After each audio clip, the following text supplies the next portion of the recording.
Virgil Gus Grissom was born and raised in Mitchell, Indiana. In 1943, Gus enlisted in the U.S. Army Air Forces as an aviation cadet. Although he went through the initial flight school syllabus at Sheppard Air Force Base, he spent the balance of World War II working as a clerk at Boca Raton Army Airfield in Florida. Following the war, he was discharged and returned to Mitchell, where he worked at a bus manufacturing company until he decided to use his GI Bill to get an engineering degree at Purdue University. After earning a bachelor's degree in mechanical engineering, he re-enlisted in what was now the U.S. Air Force. He earned his wings and was assigned to an F-86 squadron that entered the Korean War. He flew 125 combat missions for which he earned the Distinguished Flying Cross and an Air Medal. When he got back from Korea, Gus went through test pilot school at Edwards Air Force Base and then served as a test pilot at the fighter branch at Wright-Patterson Air Force Base in Ohio.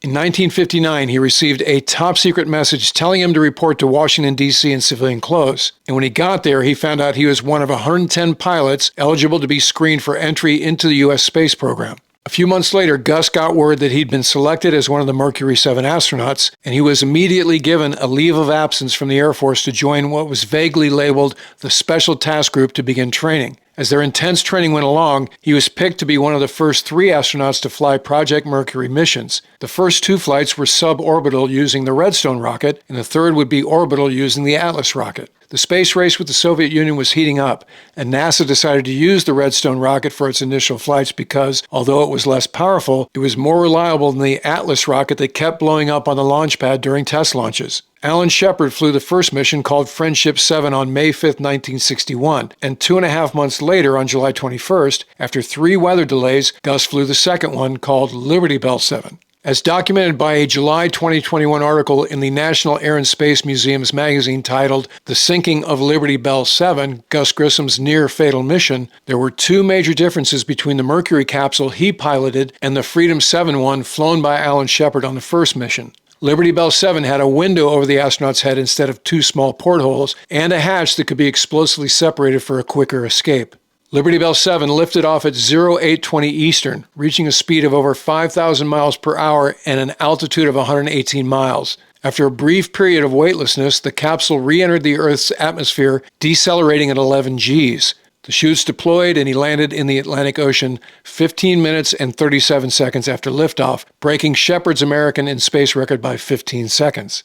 But shortly after splashdown, the situation went south quickly. Now, in general, what most people know about the chain of events that followed is a function of this scene from the 1983 movie The Right Stuff, based on Tom Wolfe's book of the same name. In the movie, Gus is played by the late actor Fred Ward. Waiting for your okay.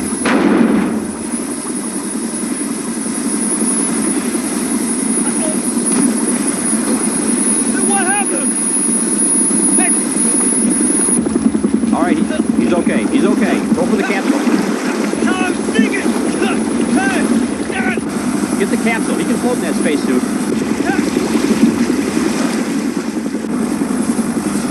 You gotta have the data on the capsule. Capsule! I don't have a lot of it!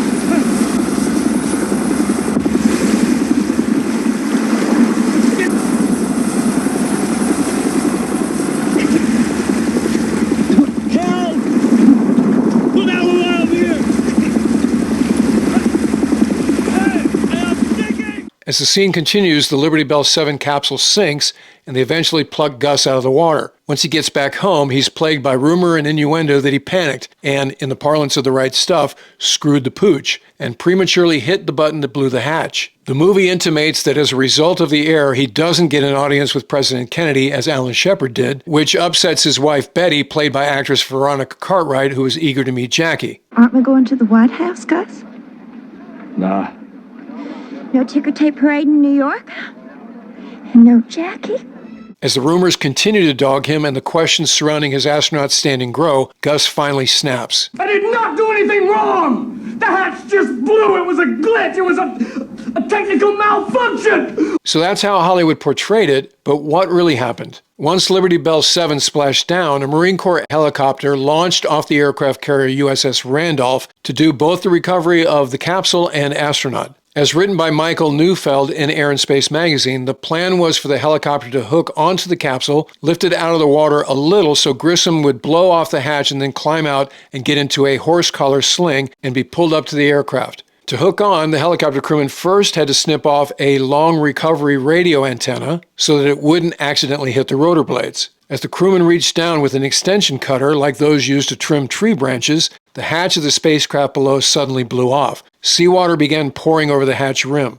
Gus instantly threw himself out of the hatch and swam away from the sinking spacecraft. He had his helmet off and had rolled up the neck dam to keep water from getting down into his spacesuit, but had forgotten or did not have the time to close the oxygen vent on his suit torso. The helicopter crew, thinking he was okay and following their training, moved in to hook on to the Liberty Bell 7, but the water flowing into the capsule made it too heavy for the helicopter, which at one point, as you can see from this actual footage of the event, had all 3 wheels in the water. The pilots got an engine overheating warning light. Forced on hook, the crew watched the capsule slip beneath the waves. After Liberty Bell 7 sank, and fortunately before Gus did, the crew came back and lowered the sling. The wet and exhausted astronaut was taken back to the carrier. Neufeld writes that almost immediately afterward, rumors circulated that Gus had panicked and triggered the hatch himself. He repeatedly testified that he was lying in the seat in the capsule, waiting for the helicopter when it, quote-unquote, just blew. In July of 2021, on the occasion of the 60th anniversary of Gus's flight, Astronomy magazine published a feature that provided new detail about what happened. As authors George Leopold and Andy Saunders write, after landing in the Atlantic Ocean roughly 300 miles east of Cape Canaveral, Florida, Gus calmly proceeded down his checklist. Satisfied that he was in good condition after splashdown and according to air-to-ground communications, Gus decided to arm the hatch. Gus then prepared for the arrival of recovery helicopters by deploying recovery aids including a dye marker and a 22-foot-long high-frequency whip antenna for communicating with the primary recovery helicopter, call sign Hunt Club 1. Hunt Club 1 was piloted by Marine Corps First Lieutenant James Lewis. Stationed at the side door was First Lieutenant John Reinhardt, who, as mentioned earlier, used a cookie cutter, essentially a tree pruning pole equipped with blades actuated by pyrotechnics, to cut the whip antenna before using a shepherd's hook to allow the S-58 to pull the capsule out of the water before then getting Gus into the horse collar and then returning everybody and everything to the carrier.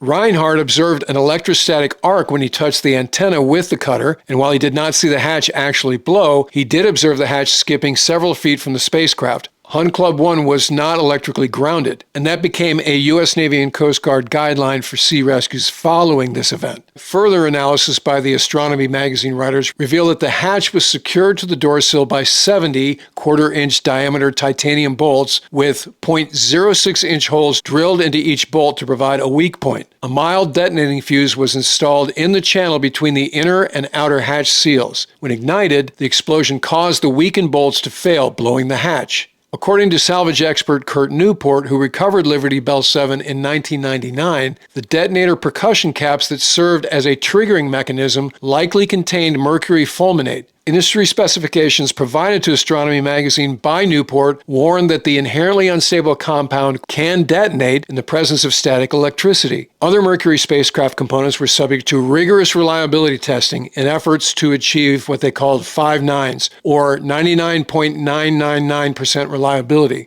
Robert Voaz, who assisted with early astronaut training, told the Astronomy writers that the exploding hatch was a, quote, Johnny-come-lately thing that had never been tested by another flight, end quote. According to the writers, Gus made one mistake, arming the hatch before the hatch sill was safely above the waterline. This likely reflected his unfamiliarity with the hatch mechanism and inadequate recovery training. It's also unclear if NASA officials did anything with Lieutenant Reinhardt's observations, but it is telling that the Liberty Bell 7 recovery procedures were never again used. Recovery steps for later Mercury flights explicitly stipulated that the detonator should not be armed until the recovery helicopter is hooked on and has lifted the capsule hatch sill above the waterline. The Astronomy magazine authors write that fellow astronauts took to heart the hard lessons of Gus's near drowning. On all later Mercury flights except one, the astronauts chose to blow the hatch while on deck of the recovery ship. Astronaut Wally Schirra sustained a cut to his gloved hand from the plunger recoil, an injury Gus did not have. And through the years, Wally repeatedly pointed to this fact as proof that Gus did not touch, deliberately or accidentally, the hatch detonator, or as space veterans called it, the chicken switch. Astronomy writers Leopold and Saunders conclude that the suggestion that Gus panicked at the end of his flight is patently absurd. Why, after flying a ballistic trajectory atop a Redstone rocket, experiencing weightlessness for 5 minutes, pulling as many as 11 Gs during re-entry, why would Gus panic? Gus went on to command the first two-astronaut mission in 1965, along with NASA legend John Young as the other member of the crew. With a wink, he named Gemini 3 Molly Brown after the popular Broadway musical The Unsinkable Molly Brown. He then was scheduled to command the first crewed Apollo mission, but was tragically killed in a launch pad fire in January of 1967, along with Ed White and Roger Chaffee. Gus was posthumously bestowed the Congressional Space Medal of Honor. All right, that'll do it for this episode. If you're not already a subscriber, become one so you don't miss anything going forward. And in the meantime, I look forward to talking to you again very soon.